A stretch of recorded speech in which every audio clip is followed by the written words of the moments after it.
Good morning, everyone. I hope you had a good night's rest. I hope you are slowly but surely easing into the present moment, easing into just being. So this morning we'll do something slightly different. I have some audio recordings for you from the recent weekend retreat that I helped with for the young adults group, which is called City Zen. It's some reflections, it's a guided meditation, and then some more instructions for meditation for your day-to-day activities. So I don't know how that was for you. The first silent retreat for some of you. Who is doing the first silent retreat? 1, 2, 3, 4, 5, 6, 7. Okay, so it's quite a few of you. So that is probably something you are not so used to. When I was at the monastery in Bodhidhaja, that's over in Western Australia, I had a group of kids that came to visit. They were from the Baha'i tradition. So I was, showing them around in the monastery so they could have a little bit of a look. And one of the kind of touristy spots that we have at Bodhidhaja is the cave. That's the place where Ajahn Brahm lives. I don't know if you've seen some videos maybe.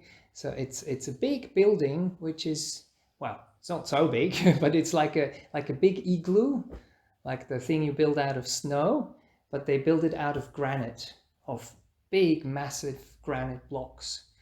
And Ajahn Brahm has like an entrance, and there's 2 doors, and the doors are padded, like those kind of practice rooms that people have where they practice the drums. There is those paddings on the walls that the sound really gets absorbed, that it is really still and silent in there. And there is no windows. So he has kind of a vent for the air to go out and a vent for the air to go in. But when you go inside and close both of those doors that are padded, and then when you switch off the light, it's really pitch black dark, and it's really, really quiet. That's something we're not so used to. You might kind of know it from churches maybe. They have this kind of silent feeling, but there is often, even there's some kind of sound going on. And it's unusual. So I took them around and showed them everything. We went inside, we closed both of the doors, and I said, is it okay for you if I will now switch off the light so that you can just experience how it is for Ajahn Brahm, who lives in that building. That's where he sleeps, that's where he's meditating. He has a little office and a little kind of toilet outside, but that's where he hangs out when there's nothing to do. So they said, okay, that's fine. So I switched off the light, and it didn't take long, and one of the kids was saying, awkward silence, awkward silence. And I think that is probably something which has happened to you as well. So now suddenly we have all these kind of, like the doors in Ajahn Brahm's caves, that we close so that it is peaceful, so that it is quiet, so that it is kind of dark even. Nothing is happening. Like when you close your eyes, it's dark and there is nothing for the eyes to, get entertained by or to interact with. And what then usually happens, it is quiet for a little while, but because we're kind of uncomfortable with it, because we're not used to it, something kind of kicks in. And for some of you, that was maybe the experience. When you become more quiet, then you start to hear what's going on internally. So our mind has been so active for the last couple of years and weeks and days and hours, that kind of activity which is there doesn't just stop. when the surroundings become quiet.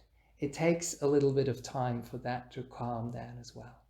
So maybe you've experienced it already, but if not, then just by me talking about this, it might be something you will now become aware of, that there is still this movement in the mind that carries on happening. There is some kind of a commentator that will be there. So you're walking up here quietly, peacefully to the Sangha house, and you know, there's nothing you really have to do. It's just a beautiful, quiet, cold, sunny day, and you think about things from the past, or you think about what might be happening in the future, or you are, as I said, just kind of commenting on what's going on. And what we're trying to achieve, or what we're trying to encourage on a meditation retreat, is to have more and more moments of silence, of peace, of just listening, of just perceiving, of just being with whatever arises, without getting too involved in it, without putting new thoughts into that equation, to basically allow things to settle, to calm down, and to become even more peaceful, even more still, and to kind of get used to that, and to start to appreciate, and to start to be happy with just doing nothing, just being with the silence. And the silence is there already, isn't it? Nothing we have to do about it. But if we interfere, that's when we kind of shoo the silence away. That's when we don't allow it to develop and to grow. So our thoughts are almost like when we hit this singing bowl here. So if you have a thought, it makes a sound and it reverberates. But if you can just be kind and gentle with it, listen to it, then it will slowly, slowly subside and find its way into silence naturally, without us having to do anything. But usually what happens? We comment, or we think, or we keep the process going, and then the sound actually carries on. So the tricky part, the hard part, so to speak, is not to do anything. Just let it actually settle, to let it subside. And for you to maybe get a little bit more instructions how this can be done, I'd like to introduce one of the really important things that Ajahn Brahm uses a lot when he's teaching. Because people often get very, very confused. If you tell them, do nothing, they don't know how to do nothing. So Ajahn Brahm suggests some things, offers some things, which mean you're doing a little bit, but you're doing something which is not disturbing the process too much, and which is actually leading you towards more peace and towards more calm. So as I was describing, it's very silent, you're actually quite okay, and then something arises which is very natural, like those thoughts that do arise. Now we want to make sure that we don't keep this process going like this singing bowl here, that we actually find some ways and means to ease it back into stillness. And Ajahn Brahm offers the short saying of making peace, being kind, and being gentle.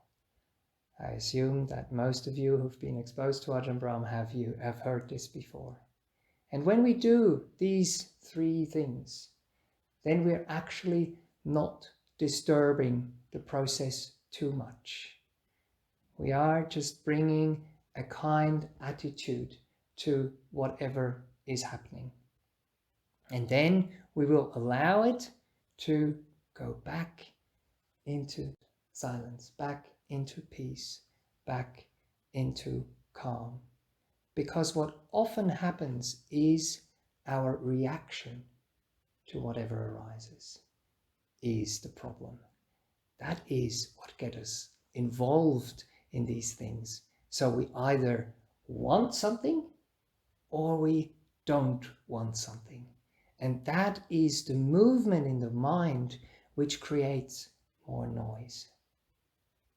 But if we are able to make peace, if we are able to understand why these things arise, so it's just the echoes of the past.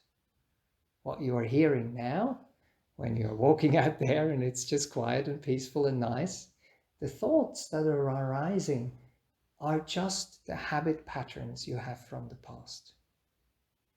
So that's just what minds do. So we don't have to worry about it. If we understand, then we will be able to make peace with it. If we understand that that's what the mind does in the world out there, and what is actually useful in the world out there, then we can understand, okay, it's just the mind doing its thing. But in a meditation retreat, we don't really have to think, because everything is done for us. There's so many kind people that have organized everything for you here. You have someone who is teaching you this morning, will be guiding a meditation. You get some instructions. So actually, you are not required to do anything. You're not required to figure it out. You're not required to think as much as you have to out in the world there. So when you realize that, then you will be able to make peace with whatever arises. And when you make peace with it, then you will allow it to go back into silence, to go back into stillness. So you don't interfere, you don't interact, you don't try to change it. So that's the making peace part. When we make peace, peace will follow. When we make war, then lots of energy gets created. And then, then we lose our peace. So making peace is the first one. Then the second one is being kind. It also, again, has to do with understanding this process. Knowing, okay, this is just what happens. This is what happens to everyone in their minds when it is quiet and when they're not used to it. And we very often kind of start to force things or try to get angry with ourselves. We lose the kindness. And again, that is what creates work. That is what creates unrest and works against the stillness and the peace. But when we're kind with that thought that arises, when we kind of listen to it, but we don't get invested into it. So one way that might be interesting for you to experiment with is as well, when you're doing something or when you're just sitting here listening and these thoughts arise, just imagine that the thinking that is going through your mind is actually someone else thinking, someone else talking. When you can have a little distance between those thoughts and yourself, then you won't give them that much importance. And you realize, oh, okay, this is just like someone next door to you, someone sitting next to you, thinking about something. Now, we are definitely kind to those people next to you, but we wouldn't give those thoughts as much as importance as we usually do to our own thoughts. And when we can take that importance out of it, stay kind, take out this importance, then again, it will allow it to just kind of, okay, it's just someone else's thoughts. We don't follow them. We don't get invested in them. So we're kind. And then the last part, which is very important as well, we are very gentle with this process. In the world, often we strive for things and we think we have to make things happen. We have to really put a lot of effort into something in order to achieve a goal.